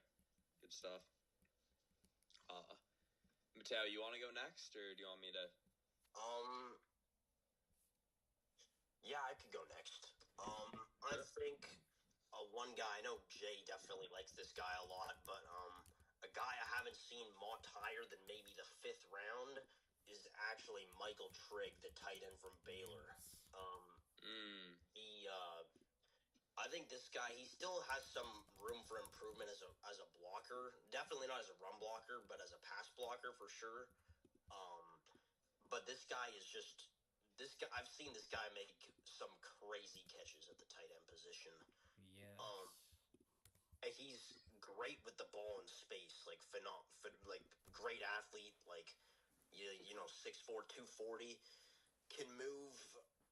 I've seen his route tree definitely expand over the past year as well, because I thought he was very limited in his sophomore year, but um, now he's I've seen him run multiple different routes, being a reliable target for Sawyer Robertson at pretty much every level of the field.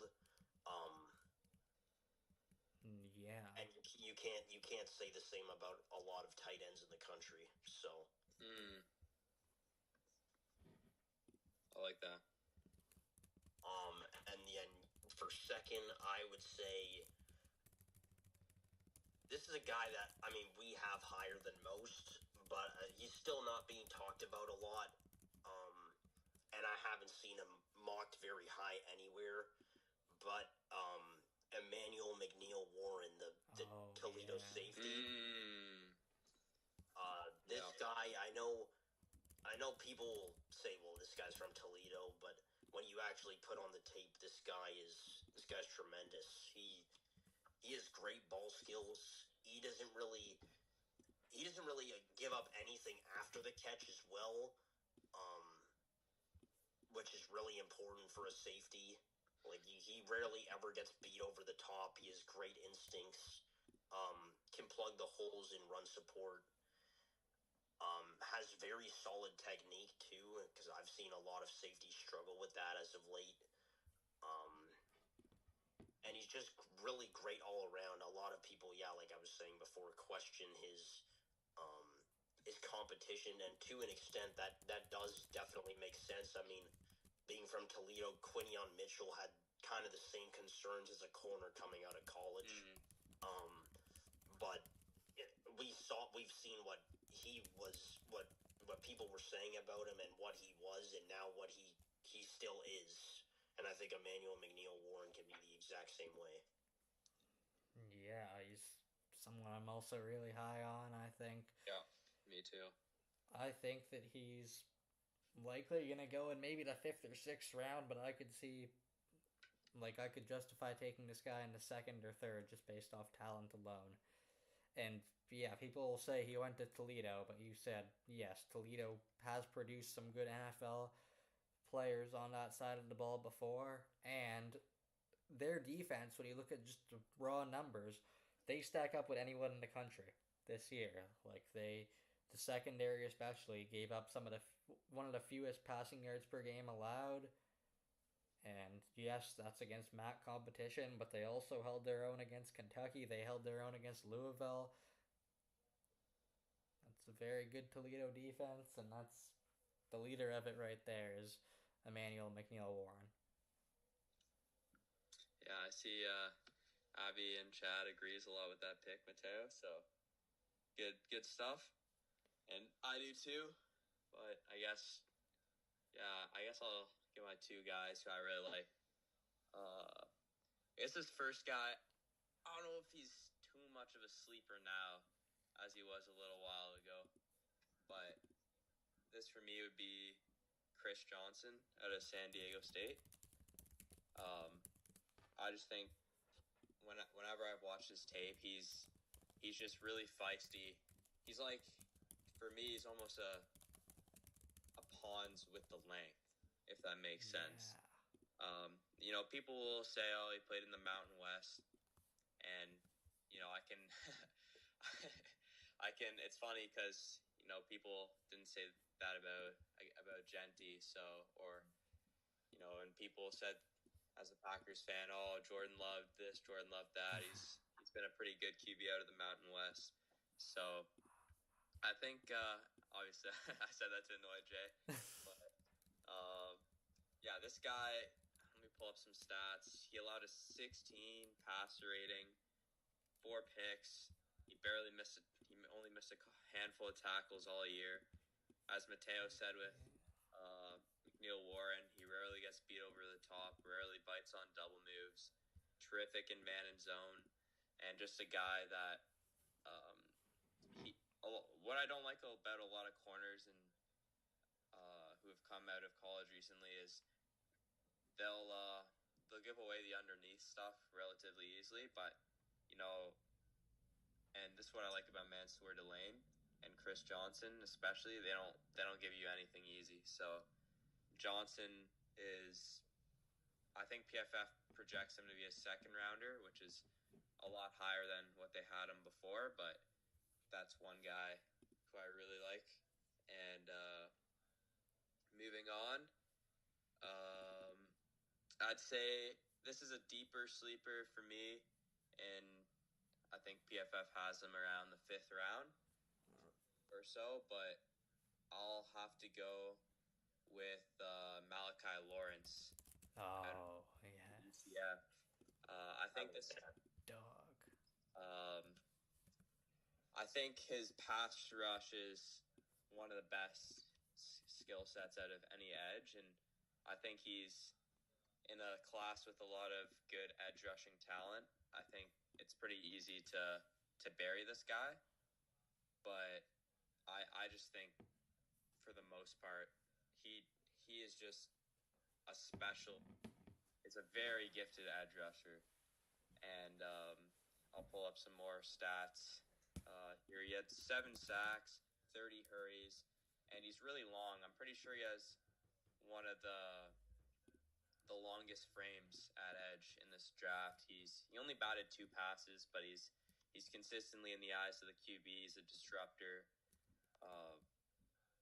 and I think he does have one flaw right now, and that's the run game. He's gotten a lot of flack over his ability to stop the run, and that's an area of his game he needs to improve. But I think if he's able to work on that and become a more sound run defender, I think he has all the tools that you need to be a really good and effective edge at the NFL level. And I'm definitely excited to see what team takes a shot on him and where he ends up, because he's a guy who, as I said, in a draft with your Reuben Baines and all the top edge rushing talent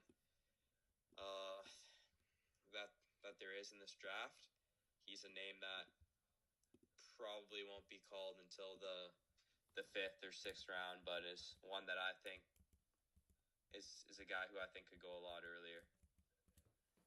Yeah, I definitely agree with that. I actually almost said that guy. He's very, very underrated for sure. I had him as a 2nd or 3rd rounder, but with all the edge rushers in this class, as you said, I'm not sure where he ends up going, but I do think that all these guys that we said definitely deserve to be drafted, I'd say, in the first 2 days. For sure. It's just a very deep class overall when you look at like just under the radar talent from smaller schools, especially group of five schools. There's some sleepers, but overall people are going to say that this class sucks because yeah, there's probably 100 or so guys that are going to get picked this year that don't deserve to be picked, but there's also a bunch of guys who might not be picked or might be late round picks that were underrating. So overall it'll turn out to be a pretty solid class like every year. It's just about finding those guys that we don't that people aren't really talking about yet who are going to be those sleeper players, and I think we've done a good job of finding a few of them who could be those guys, but ultimately it's you never know, and who knows, Ty Simpson might be a star. Yeah, we'll find out shortly. I mean, as long as he doesn't go to the Jets. Yeah, we will never find out if he goes to the Jets because people will still be like, oh, what if he's the next Sam Darnold and he plays well elsewhere? And then after 3 years, he'll get cut by the Jets, he'll get signed by some other team, and then he'll be horrible and be out of the league finally, and probably going to try to find some loophole to go back to Bama and play his final year. Or who's just going to absolutely dominate and go to like a team like the Seahawks or Rams and then win a Super Bowl. And that's why we never know. But it's fun to guess. Yeah, well, I think that kind of wraps up all of our talking points. Right, Mateo, I think? Yeah, that's pretty much all we had. Yeah, just like let me know in the chat who is anyone in the chat who's still there. I don't even think there is anyone in the chat who's left. But if there's anyone there, drop in the chat your most underrated players in this class, and I guess we could talk about them if there is anyone. It says there's 6, 7 now people in the chat.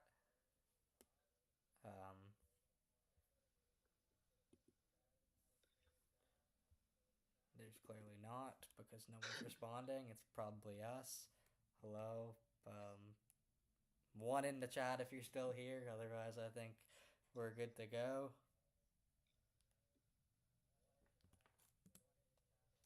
Oh no, there are. Of course, it's Abby. You're never gonna leave. Yeah, I mean, loyal day one fan of the college football cheat code. If anyone has any other players that they like in the draft, maybe get some opinions on them. If not, we'll probably wrap up here.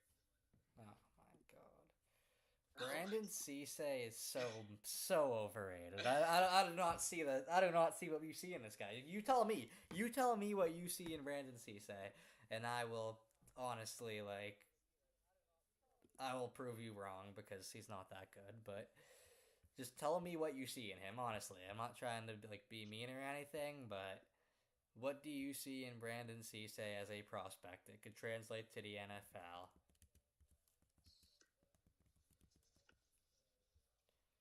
Do you guys think that there's anything?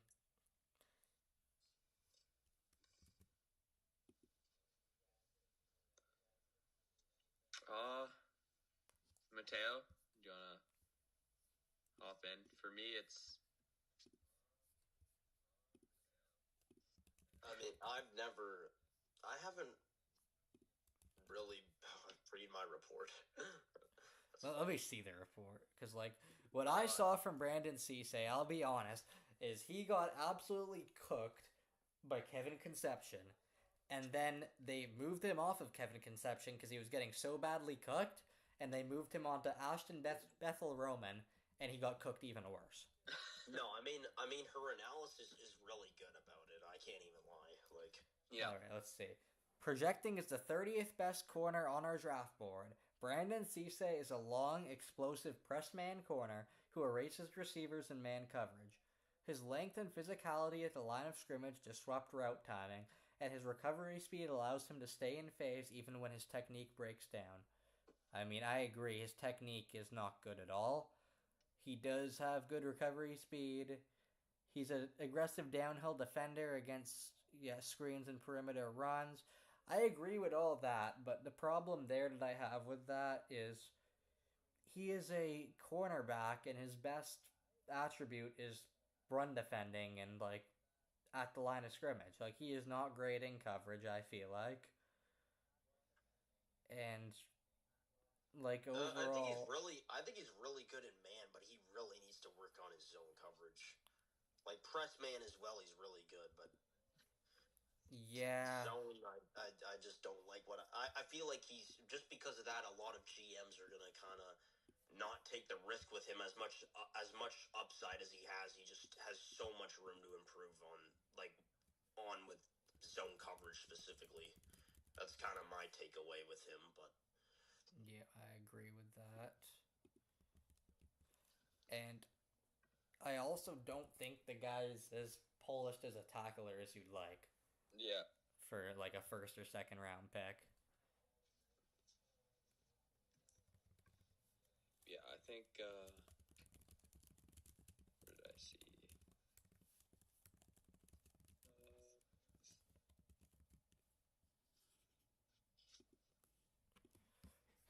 So like I'd say like Brian Thomas Jr. This was a guy who definitely stood out for me this year. He just doesn't have like NFL level athleticism. Like he brings tons of effort, but his just like he lacks as exactly as you said in your report, Abby. He lacks elite bend and closing burst. So yeah, I think that he is going to be someone who could make a practice squad, might even get drafted and could work their way up, but there's a lot of room for improvement and unlike Cisse, I'd say with Brian Thomas Jr., he doesn't have the elite physical tools that can't be taught. So I think his draft stock is even lower. yeah, with him, what I really liked was like he's always been like he's had like a really good like pass rushing arsenal. Like he doesn't always rely on one move to beat his man. But with that being said, like yeah, like you said before, like his bend isn't the greatest. Like he's not gonna beat you with speed in any way, and I feel like if you can't do that in college, it's gonna be a lot harder to do that in the NFL. Hmm. Yeah, I completely agree with that. Why are we saying Cade Klubnik? Like Cade, are you not supposed to be a South Carolina fan? Oh no, it's not Abby. Never mind. Never mind. I'm so sorry, Abby. I accused you of suggesting Cade Klubnik. You're probably unfollow us, but I just thought you were the only person in chat. Cade Klubnik, I think, is. I think Chow wants us to roast him. I mean, that's not really too hard to do. That's not too hard to do. But honestly, like in all honesty, with Cade Klubnik, I feel like he isn't as bad as people think. I think he has some upside. What? I thought you were gonna roast him, and then it was just funny. Then you said that. No, he has some upside. I think that he's shown that he's able to be a bit mobile outside of the pocket. He's able to throw the deep ball pretty well. Like he shows great awareness. I feel like again in the pocket and outside the pocket, he can extend plays quite a bit.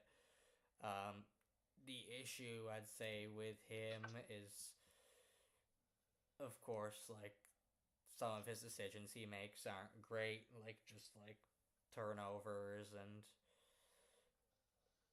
tends to like take a lot of sacks, but A lot of turnover-worthy plays with him. exactly, yeah. But overall, I think Cade Klubnik, like I think the O line for Clemson was definitely an issue this year. I think the bigger issue was the fact that like they were supposed to have one of the best receiving corps in the country, and it was literally just injury depleted the whole time. Yeah, exactly. So, like Brian Wesco tore his ACL Antonio Williams had that lingering hamstring injury for majority of like the first half of the season. TJ Moore was really good though, I will say, but Yeah, I agree with that completely. But I think when you look at Cade Klubnik and you look at what he did this year, of course it wasn't great, but like he's 1 year removed from being at least a top three quarterback in this class. So I would still take him, like I'd say maybe the fourth, maybe even the third round. Yeah, I'd probably take him in like the mid to late fifth. Yeah, that's fair. Yeah, I think then with Klubnik this year, a big problem, at least when I watched him, was just the accuracy. A lot of costly overthrows that turned into picks. I remember he had that one in the LSU game. I think he threw the ball just like way over his receiver's head for an easy pick to Delane, and he did that a few times this year. So I think, but at the same time, as Jay said, we've seen his upside to get outside the pocket and have a high degree of accuracy on more difficult throws. So it's definitely something that's fixable. Yeah, well, in addition to that, I don't know. I've never been a huge fan of his footwork. Like I feel like he's at times like he doesn't. He's kind of like scared to climb the pocket, and he can just like he kind of chops his feet a little bit, and it can really like get him into like dangerous situations. Yeah, I could see that. I think he's great at extending plays, but sometimes like sometimes he'll like run into a sack or something. It's basically the same issue with Lenore Sellers, but moving on, I think probably we'll address this before we wrap up. But I see the chat. The Arizona State tackle. I'm not good with names, but Max. Oh my god, that name! I do not know how to say it. I don't know how to say the name, but Yoncher. Yeah. Thank you, Mateo. Thank you. And I'm gonna be completely real. Like, I'll let you guys take this because I'm still like undecided on him. I think he's above. Like, I think he's good. Like that's what I'd put him in right now in the good category. But what do you guys think? I think he's decent, but I was looking at his PFF grades like just actually yesterday, and it looked like he's definitely improved as the season's gone on. Mm-hmm. I still think he's a bit like raw. He needs a lot more development, I'd say. I believe he's a first-year starter. So I think that's no. He started last year as well. oh, okay, yeah. So he's definitely has room for improvement, but I think he's more of a project than a lot of the other linemen in this class. I could see him, like I could justify taking him over someone like a Caden Proctor or Isaiah World, but none of the top guys, in my opinion at least, I don't think he compares to. Yeah, I agree. I think he like I'm not like the biggest. I just don't think he's that great of a run blocker. He can definitely use his size to his advantage in like a zone gap scheme. But he at the same time just whenever if you ask him to pull, and get him to move in space, I just feel like he can never close the gap fast enough. Interesting. No, I'll look out for that on the tape. I never noticed that myself. Yeah. He is still a very good player, though, in the grand scheme of things. So. Yeah, I agree. I agree with the chat that upside's there for sure. Yeah. But in my opinion, and I think Mateo and Jay would agree, uh, as from a general manager philosophy, like my philosophy would be, you don't want to draft a project in the top 2 rounds, I'd say. Yep, exactly. So that's why the later rounds, the day 2, the day 3 parts of the draft exist. And I think that's where, is he declared? Do we know? I don't think he's declared yet. I Has he? don't think so. Oh shit! Oh my god! I was literally confusing him with somebody else when I said he couldn't move in space. That's 100% my bad. Yeah, okay, yeah. Now I Yeah, know, he has now I- declared. He has declared. But yeah, okay, yeah. So yeah, no, I have the right guy this time. I thought he just wasn't good enough pre-snap. Like, I thought that's always been a big issue with him, but I do really like him as a prospect, minus that, to be honest. Yeah. Is this true to what? I'm sorry. Am I reading this correctly? He only started playing football in 2021. What? Am I reading that correctly? Yeah, and that's right. That's kind of insane, but okay, so he has improved this much in just 5 years of playing football. And I believe he didn't give up a single sack all year, so that is a lot of improvement. Yeah. Yeah, for sure.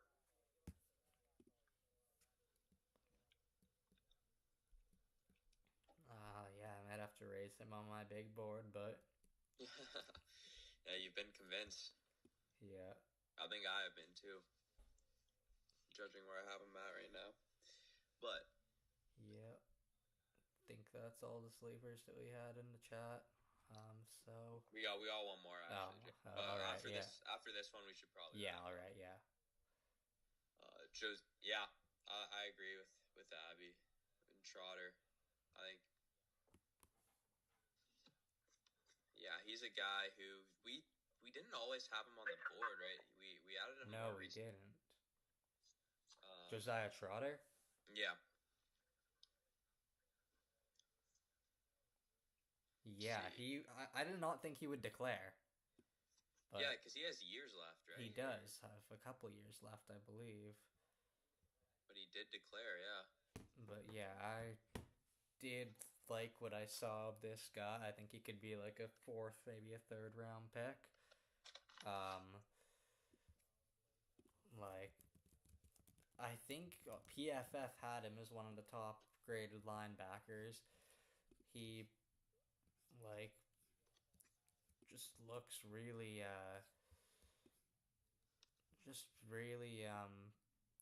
good in, really good in the run game, I'd say. Yeah. Which, like, that is on its own. I feel like he's not someone who'll pad the stats or get into the backfield, but just he's reliable. He's a good tackler.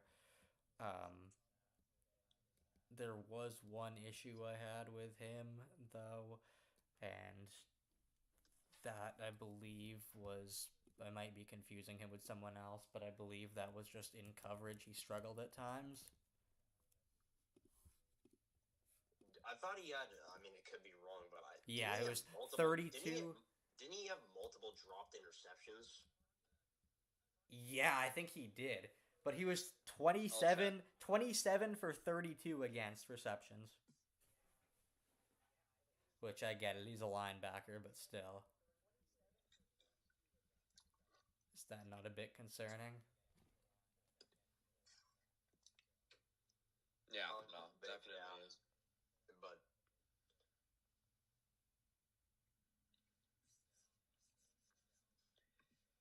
yeah, I mean, yeah, it's obviously at the NFL Wait, sorry, I'm just checking. Like he, Checking chat. like even just against South Carolina, he allowed 8 catches on 8 targets for 102 yards. So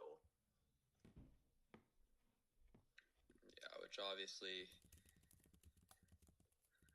yeah, I don't think that would be flying at the NFL level. Yeah. But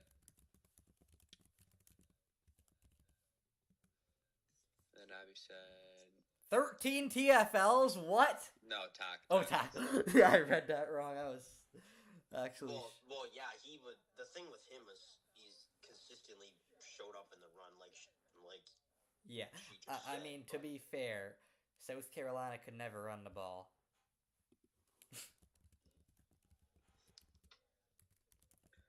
Yeah, I mean that's true, and I mean he shut down our run game completely.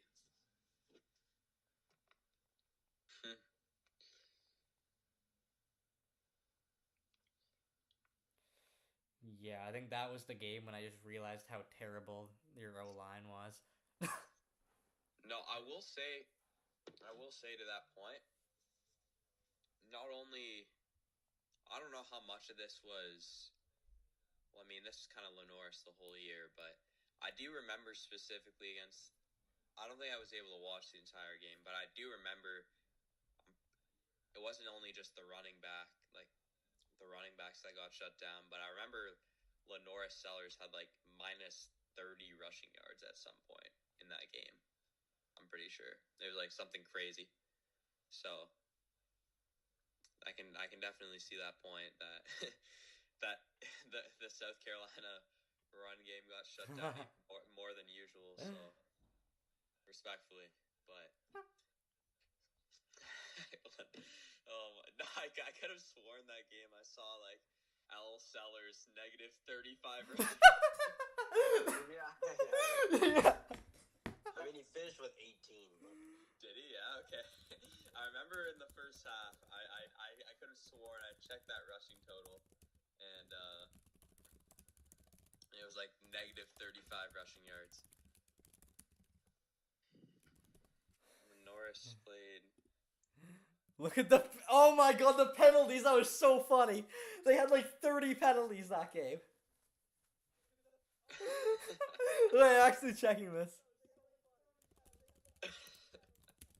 Wait, why did I just type USC versus Mizzou box score? They're not USC. USC is in California. What am I typing? I'm biased like you guys.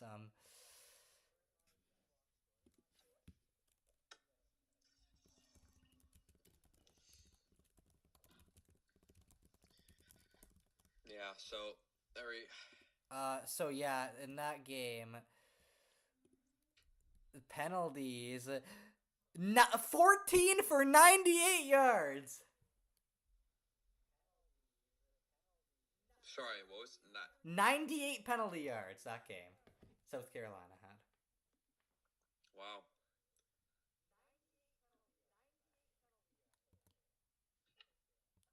Okay, yeah, you need an entire new O-line. That's insane. Yeah, this guy had almost as many yards after contact as total yards. That is insane. Oh, is that another sleeper in the chat that I just see? Caleb Banks. Yeah, I would call Caleb Banks a sleeper. I've seen this guy mocked like as early as late first round, but I do think he has some upside. He just has not produced at all. I think he needs another year in college, personally. Agreed. But the tape is very good. I love how everyone's just naming SEC guys. Another hypothetical win for the SEC. No. Oh my god.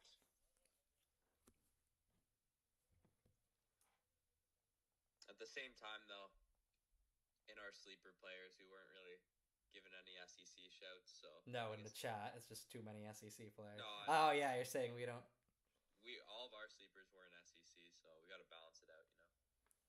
Yeah, but I have no talent, so. Okay, I'm trolling, but Can I help with?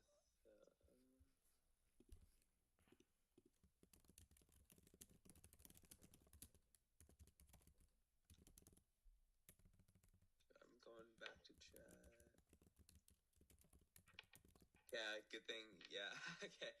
Good thing Abby just put that because I was kind of waiting for that message. So yeah, I mean, yeah, if you know less than her, I'm sorry, but you should not be helping us because you just know zero ball. uh,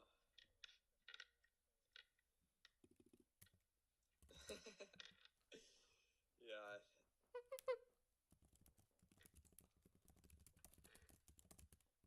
Hashtag serve snowball. Nah, one of them does. Cole. Do you guys both go to South Carolina? But yeah, no, for sure. We could add on the Canva. Oh, that's nice. Yeah, definitely. We're always looking for uh, for more editors. So we'd love that, to be honest. Same program, I'd assume then. Okay. Perfect.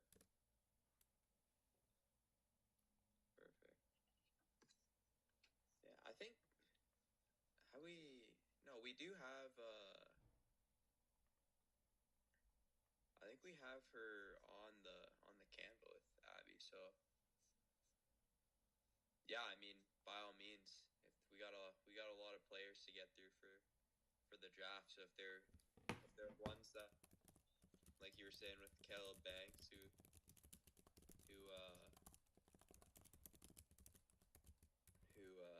kind of stand out to you, then by all means, because we're trying to get through as many players and as many reports as we can possibly do. So Oh my god, the weather here is way worse, I guarantee that. The weather sucks. What is it, like 10 degrees? Like, it's like negative 50 here. I'm actually looking up your weather right now. What even is it? What are you complaining about? yeah, Oh, it's actually 2 degrees and snowing. Oh, never mind. It actually is snowing. Never mind. Okay, you can complain. Ice storm warning. Severe. Oh, no, you're right. Yeah. 3. Okay, yeah. 3 feet of snow. That's crazy. That's like similar to what we have, actually. yeah, That's crazy. I didn't even know you get snow down there. I didn't know that either. Nor did I.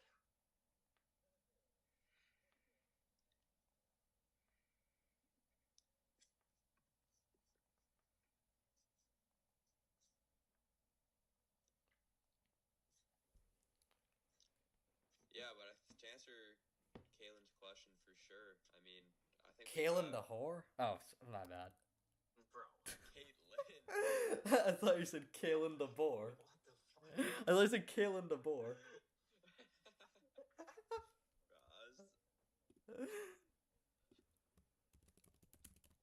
Not optimal timing to drop that joke. What? It's still got. Yeah, how many? Yeah, we got so many prospects to do. So yeah, by all means, I mean, I'm gonna be, and I think Jay and Mateo as well. Like we're all gonna review everything. If there's anything we disagree on, Yeah. we'll talk it out. So yeah, we'd love all the help we could get, and if yeah, so short answer, yes.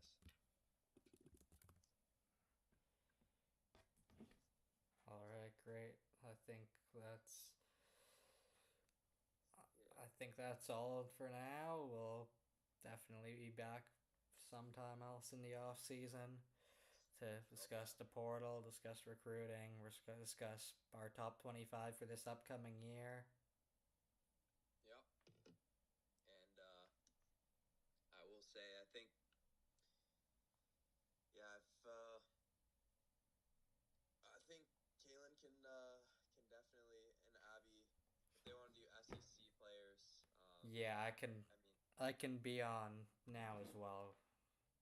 I mean, I think that would be I fun as cannot well because I we don't really watch a lot of Yeah, no, no, the fourth best conference. What are you talking about? Like I feel like I will also be able to be on there tonight because I cannot get out of my house right now because there is a our garage door is just covered in snow and broken, so cannot leave the house.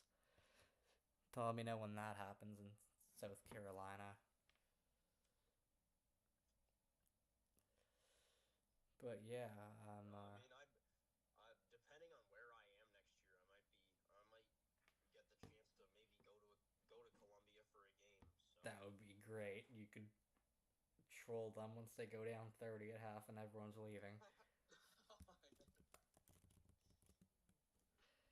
I feel like South Carolina next year they're gonna be a little bit better, but not by much. You know who's gonna be much better? Oklahoma State. Is it time for you to announce your final decision? 5-star Mateo. I think I will be going to Oklahoma State. Let's go. Commitment. The official commitment right there. That adds on to the number 2 portal class in the country. Oh my god. But yeah, I mean, maybe then I'd have to visit and see the Leafs win as well in Raleigh. So Oh my god. that'd be nice.